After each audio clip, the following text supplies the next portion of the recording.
のれん分けは開業費用は0円です。何もお金はかかりません。売上がずっと維持できる可能性が高いので。和田さん、こんにちは。じゃあ本日もよろしくお願いいたします。今回はどういったことをテーマとして話していきますか？はい。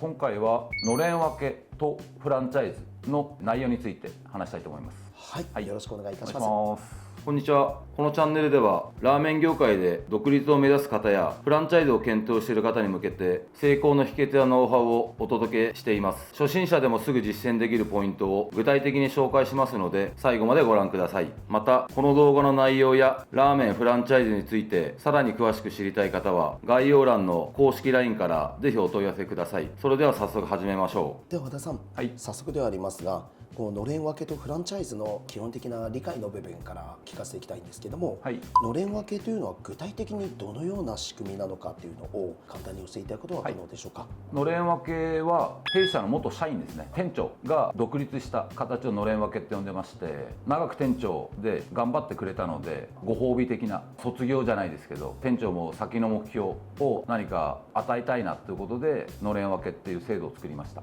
なるほど、やはりそのフランチャイズと似ている部分もあるとは思うんですけれども、そういったところで主な違いっていうのは、フランチャイズとのれん分けにおいてはどういったところを挙げられますか？一番は本当に開業費用の違いですね。のれん分けは開業費用は0円です。何もお金はかかりません。フランチャイズに関しましては一般的なフランチャイズの仕組みと一緒で、開業費用に関してはオーナーさんの費用で開業するっていうところが一番大きな違いですね。なるほど、じゃあその初期費用の部分においては大きな違いがあるっていったところですかね。わかりました。ありがとうございます。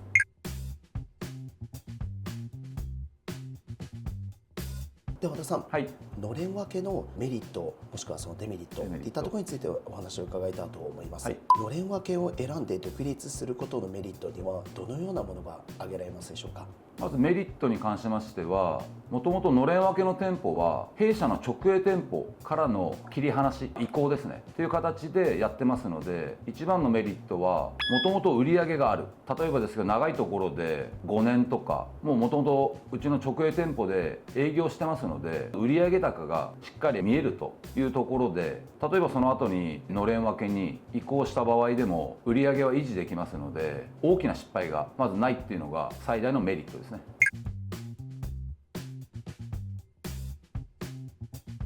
僕本当初心者ではあるんですけれども、初期段階でもそういったプレッシャーがちょっと軽くなるよっていったようなイメージを捉えることができたんですが、逆にしっかりこののれん分けのデメリットといいますか、注意すべきポイントっていったものはいくつかあるんですかね？売上は見えてるんですけど、その分もちろん売上から材料費とか人件費、その他家賃含めた経費を引いた後が店舗の儲けになるんですけど、その部分が決まってしまってるというところが逆に、例えばですけど本当にラーメン屋1軒でもすごいところは本当に1ヶ月の儲けがすごいっていうところはあると思うので、ただその点に関してはのれん分けはちょっと少ないのかなと。その代わり安定してますよというところがのれん分けの特徴ですね。なるほど、のれん分けだからこその成功するための準備でしたり、そういった条件といったものは何かこうそういったステップを具体的にお伝えすることはできますか？もともと弊社の直営店舗でしたので、やっぱりそののれん分けやりたい店長と本部、私の信頼関係ですね、そこにつきます。まさしくおっしゃる通りですね。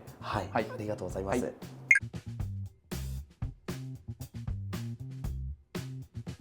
では和田さん、ここからのれん分けと比べてフランチャイズとの比較についてお話を伺えたらと思います。まずのれん分けでは経営の自由度が高いと伺えるんですけれども、フランチャイズと比較してどのような点が魅力になりますでしょうか？のれん分けに関してはもともとずっとやってる業務というか、ラーメンの作り方、その他発注とか接客も含めて今までやってたものを契約上はもちろん個人事業主に社員からなってもらうので、日々の業務が変わらないっていうところがかなりメリットだと思います。ありがとうございます。そこでのれん分けではロイヤリティが発生しない場合が多いというふうに書いておりますが、それが経営に与える影響について教えていただくことは可能ですか？のれん分けに関してはずっとうちの店長で頑張ってもらったので、うちがロイヤリティほぼもらわずにお店やってもらってます。なるほど、ありがとうございます。これにおいては視聴者にとっては費用面でのメリットとして捉えられるのではないかなというふうに感じていることができました。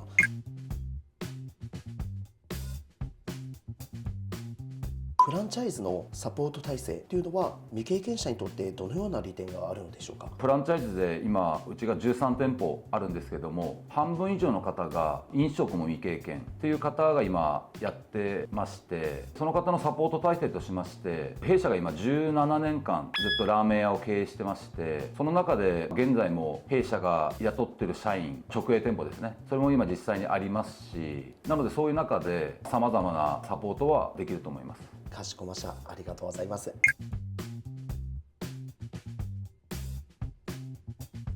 小田さん、はい、ではここからは体験談でしたり、はい、成功例っていうところについて聞けたらと思うんですけれども、はい、まずのれん分けを選んで成功された方の具体的な事例というのは教えていただけますでしょうか？のれん分けに関しましては、もともと直営店舗の切り離しで売上が見えてますので、売上がずっと維持できる可能性が高いので、ずっと収益が残るというところが成功例だと思います。ありがとうございます。はい、逆にしっかりこのフランチャイズで独立した場合というのはどのような支援が受けられるかとかっていうのは具体的なところまで教えられますか？弊社も直営店舗で今4店舗、社員数で28人、アルバイトの方も30人ぐらいいまして、フランチャイズだけをやってる本部ではないので、オーナーさんも初心者の方でも実際にうちが社員も雇ってますし、従業員の方の管理が結構ご心配されてる方がやっぱり今まで多かったので、そこに関しては実際弊社も雇用してますので、そこら辺のサポートもかなり充実してやれますので問題ないと思います。はい、かしこまりました。今回この動画を通してどういったサポート体制が取られるのかというところで気になる方もいらっしゃると思うんですけども、はい、そういった方々にはどういったようにご質問をお答えいただくことになりますでしょうか？そうですね、ここだけだとなかなか全部はお話できないので、そうですね、詳細とか気になる方がいらっしゃれば公式 LINE でお問い合わせいただければお答えいたします。かしこまりました。はい、公式 LINE は全国対応で。そうですね。かしこまりました。よろしくお願いいたします。はい、本日はありがとうございました。ありがとうございまし